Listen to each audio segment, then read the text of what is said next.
I know folks say, oh, they're just cleaning up this place because all those fancy leaders are coming into town. That's true, because it's true. But it's also true for months and months and months prior to APEC, we've been having different conversations.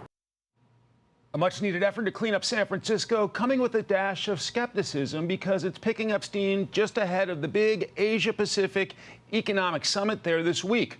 This city has long been struggling with high crime, spreading homelessness, and public drug use. Dave Rubin is a former California resident and the host of the Rubin Report. Dave, good morning.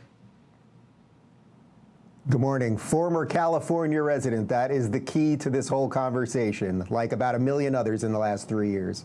Indeed. We'll get to it. All right. So let's start with a taxpayer on the timing of this cleanup.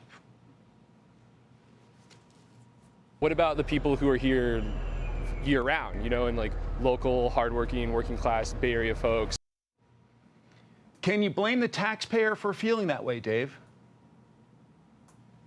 No, not at all. You can blame one guy. His name is Gavin Newsom. He was once the mayor of San Francisco, largely destroyed that city, and now he's become the governor of California and largely destroyed that state.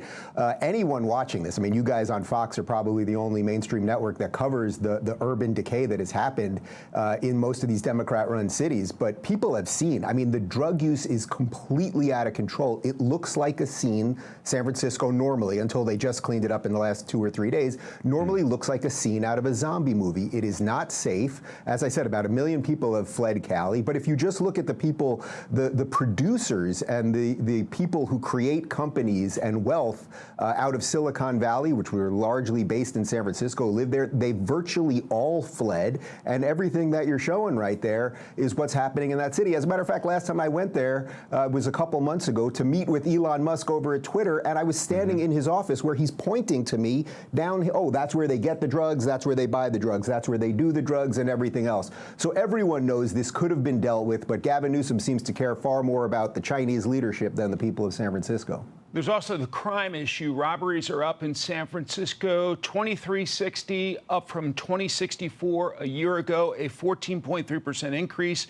But for this high-profile summit, police presence is up. So do city leaders tell the police to stand down after the dignitaries leave?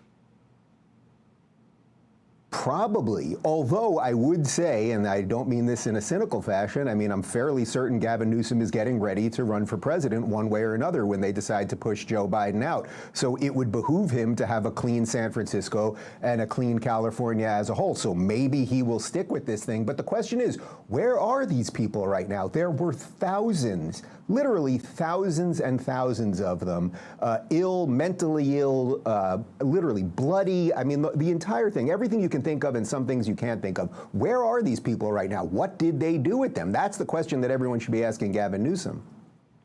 And we will see some protests, of course, protests of corporate profits, environmental abuses, and the Israel-Hamas war. Dave Rubin, we have to leave it there. Thanks so much for your time today.